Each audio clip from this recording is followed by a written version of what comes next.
नमस्कार दोस्तों, जय श्री कृष्णा। दोस्तों, इस वीडियो में आपका स्वागत है। आज इस कथा में देखेंगे कि हिंदू सनातन धर्म में क्या है हवन कुंड का रहस्य। तो दोस्तों, आप मेरे चैनल को सब्सक्राइब एवं वीडियो को लाइक अवश्य करें और कमेंट में जय श्री कृष्णा लिखना ना भूले। तो दोस्तों, आइए बिना देरी किए श्री कृष्ण के अमृत कथा की इस अद्भुत यात्रा को शुरू करते हैं। दोस्तों, हवन कुंड, जिसे यज्ञ कुंड भी कहा जाता है, हिंदू धर्म में आध्यात्मिक और वैज्ञानिक महत्व रखने वाली एक पवित्र अग्निवेदी है। इसकी उत्पत्ति और उपयोग प्राचीन वैदिक परंपराओं से जुड़ा है। आइए इसकी पूरी कहानी को समझते हैं। दोस्तों, हिंदू सनातन धर्म में हवन कुंड का अद्भुत महत्व है। हवन कुंड आहुतियां के लिए बनाया जाता है, लेकिन हवन कुंड की आहुतियों का उद्देश्य अलग अलग हो सकता है। धर्म के इनकी तथ्यों से यह धार्मिक कहानी हवन कुंड के महत्व को उजागर करेगी। प्राचीन काल में एक बहुत बड़ा राज्य था। उस राज्य में धन की निरंतर कमी बनी रहती थी। राज्य में कोई श्रेष्ठ राजा तो नहीं था। हां, छोटे मोटे जमींदार अपने अपने स्तर पर राज्य किया करते थे।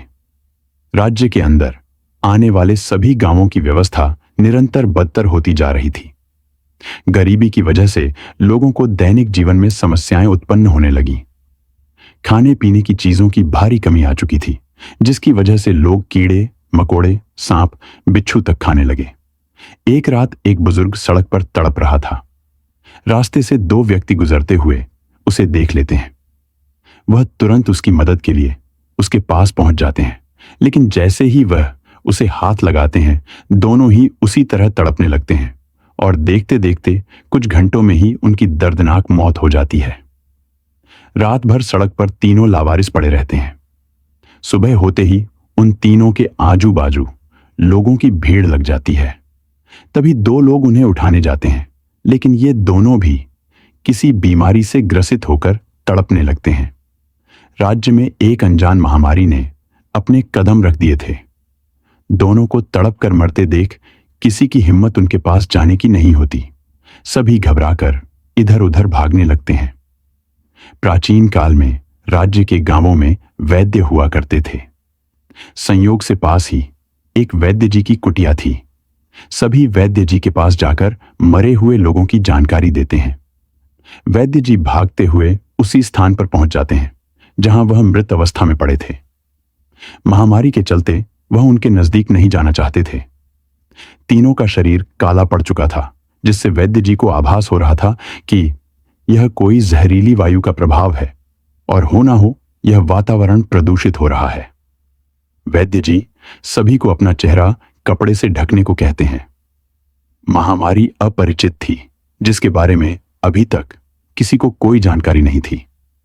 वैद्य जी शास्त्रों की मदद से इस महामारी के उपचार का पता लगाने की कोशिश करते हैं। उन्हें शास्त्रों में एक जगह प्रदूषित वायु को शुद्ध करने के लिए हवन कुंड का जिक्र मिलता है, जिसमें बताया जाता है कि वायु में तरह तरह के विषाणु विद्यमान होते हैं, जिन्हें नष्ट करने के लिए विभिन्न प्रकार की लकड़ियां से हवन किया जाना चाहिए, जिसके प्रताप से वायु में उत्पन्न विष पृथक हो जाएगा और वायु प्रवाह पुनः निर्मल होने लगेगा। धीरे धीरे करके कई गांव से इसी तरह इंसानों और जीव जंतुओं के मृत्यु की खबर आने लगी। आम लोगों में खलबली मच चुकी थी। सभी का जीवन वायरस से प्रभावित हो रहा था। गांव के मुखिया सभी को इकट्ठा करके एक सभा लगाते हैं। संकट की इस घड़ी में चर्चा के लिए वैद्य जी को आमंत्रित किया जाता है, ताकि उनसे इस महामारी से लड़ने का उपाय पूछा जा सके। वैद्य जी ने शास्त्रों की सहायता से यह तो पता लगा लिया था कि वायु को शुद्ध करने के लिए हवन करना उपयुक्त होगा था, लेकिन इस वायरस को नष्ट करने के लिए किस पेड़ की लकड़ियों का इस्तेमाल किया जाएगा, यह वैद्य जी नहीं जान पाए थे। वैद्य जी के सामने बड़ी दुविधा थी। अभी उन्हें संपूर्ण जानकारी नहीं थी, इसीलिए वह गांव के मुखिया से खुलकर सब कुछ कह देते हैं। सभी सोच में पड़ जाते हैं। अचानक गांव के मुखिया वैद्य जी से कहते हैं, क्यों न हम हवन कुंड में इस्तेमाल की जाने वाली सभी लकड़ियों का एक समूह बनाकर हवन करें। वैद्य जी को मुखिया की यह सलाह अच्छी लगती है और वह शास्त्रों में बताई गई सभी लकड़ियों को लाने का कार्य गांव वालों को सौंपते हैं। कुछ लकड़ियां तो आसानी से प्राप्त हो जाती है, लेकिन कुछ ऐसी दुर्लभ लकड़ियां भी थीं जिन्हें प्राप्त करने के लिए पहाड़ की ऊंचाइयों तक जाना पड़ेगा, जिसके लिए बहुत समय लगेगा। तभी वैद्य जी को एक विचार आता है।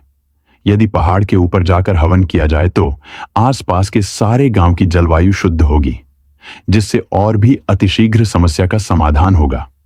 वैद्य जी मुखिया से कहते हैं, हम पहाड़ी के ऊपर सबको लेकर चलें और वही हवन कुंड की स्थापना करके हवन करें तो पूरे राज्य की जलवायु शुद्ध की जा सकती है।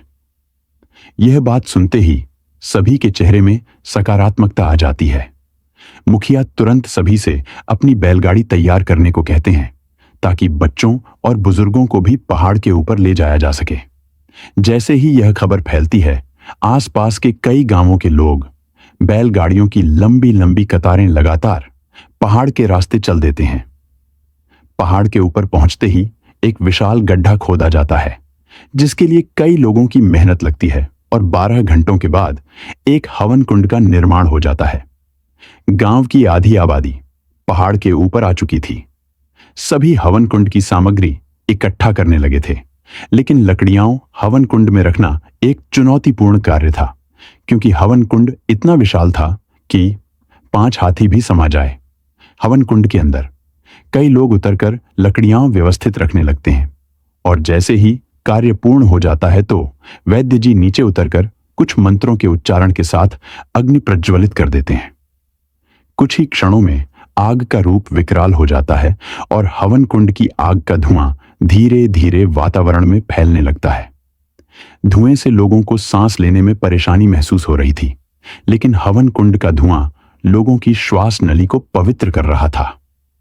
इस हवन कुंड की आग कई दिनों तक धधकती रहती है, जिससे राज्य के सभी गांवों से महामारी का वायरस नष्ट हो जाता है।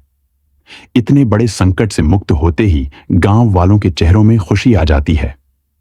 लोगों के सर से मौत का खौफ खत्म हो जाता है। आज भी कई धार्मिक इतिहासों में आधुनिक बीमारियों से लड़ने की विधियां लिखी हुई है, सिर्फ सही समय पर उनका उपयोग सीखना बाकी है। हवन कुंड के प्रताप से सभी को नया जीवन प्राप्त हो चुका। थाश जीव, जंतु और मनुष्य सभी खुलकर हवा में सांस ले पा रहे थे। इस घटना के बाद घर घर में हवन कुंड की स्थापना की गई, और आज भी घरों में रोजाना यह प्रथा चली आ रही है।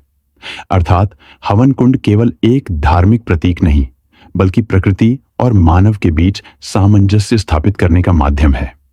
इसकी संरचना, सामग्री और नियम वैदिक ज्ञान और वैज्ञानिक तर्क का अनूठा संगम प्रस्तुत करते हैं।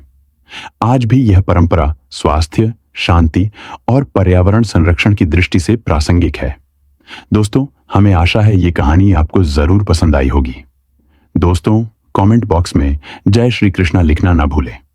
अगर आप इस चैनल पर नए हैं तो चैनल को सब्सक्राइब और वीडियो को लाइक अवश्य करें, और इस वीडियो को अपने दोस्तों के पास शेयर जरूर करें। तो मिलते हैं अगले वीडियो में, तब तक अपना ख्याल रखिए। धन्यवाद।